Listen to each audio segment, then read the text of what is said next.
சின்ன மருமகள்ல அடுத்து நடக்க போகுதுன்னு வாங்க பார்க்கலாம். பாவம் மலருக்கு எல்லாரும் ஒரு பக்கம் ஆறுதல் சொல்லிக்கிட்டு இருக்காங்க. அப்பதான் மோகனா, இங்க பாரு மலரு,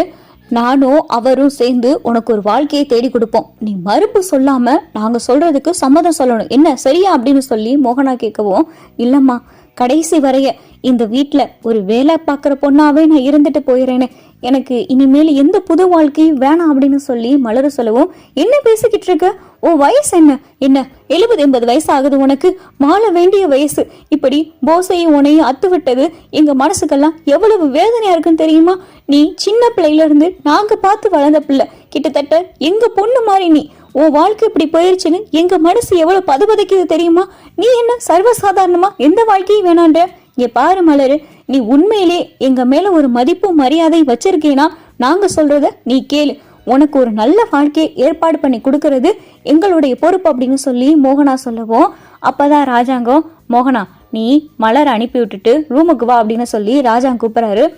சரிங்க அப்படின்னு சொல்லிட்டு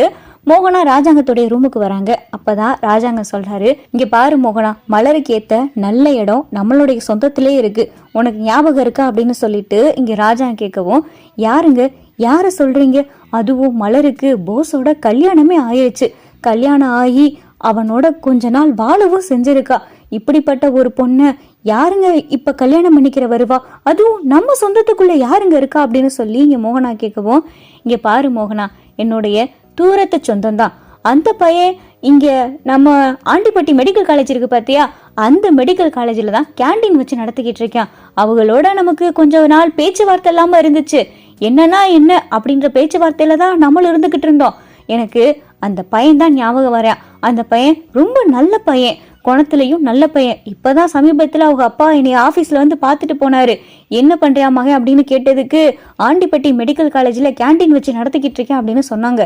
அந்த பையனை ஏன் நம்ம மலருக்கு கேட்டு பார்க்க கூடாது, அதுவும் நம்ம பொண்ணு மலரு, நம்ம பொண்ணாவே நினைச்சு மலரை பத்தி அவங்க கிட்ட நான் சன்னாசியை விட்டு பேச சொல்றேன், அவங்களுடைய தரப்புல என்ன ஏதுன்னு சொல்லட்டும், சொன்னதுக்கு அப்புறம் இந்த சம்பந்தம் சரியா வந்துச்சுன்னா, மலருக்கும் அந்த பையனை பிடிச்சிருந்துச்சுன்னா, அந்த பையனுக்கும் மலரை பிடிச்சிருந்துச்சுன்னா, சட்டுப்புட்டுன்னு வர முகூர்த்தத்திலேயே கூட மலருக்கு கல்யாணம் பண்ணி வச்சிடலாம், இதுதான் சரியான முடிவு அப்படின்னு சொல்லி ராஜாங்க சொல்லவும், என்னங்க நீங்க சொல்றது சரிதான், ஆனா இதுக்கு ஈஸ்வரி மறுப்பு தெரிவிச்சா என்ன பண்றது அப்படின்னு சொல்லி ராஜாங்கிட்ட மோகனா கேட்கவும்,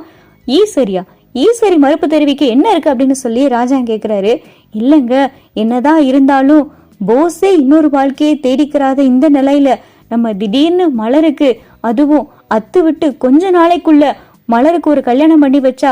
ஈஸ்வரி என்னங்க நினைப்பா? போஸோடைய வாழ்க்கை இப்படி நட்டாத்துல நிக்கையில இப்ப நம்ம மலருக்கு இப்படி ஒரு கல்யாணம் பண்ணி வச்சா அது தப்பாயிராதாங்க அப்படின்னு சொல்லி மோகனா கேட்கவும், அதெல்லாம் எதுவும் ஆகாது, அதெல்லாம் நான் பாத்துக்கிறேன், மலரோடைய கல்யாணத்தை நடத்தி வைக்க வேண்டியது என் பொறுப்பு, மலரை என்னால இப்படி பார்க்க முடியல, மலரு ஒரு கல்யாணம் ஆகி ஒரு குடும்பத்துல போய் சந்தோஷமா வாழ்றத நான் பார்க்கணும், எனக்கு அதுதான் தேவை,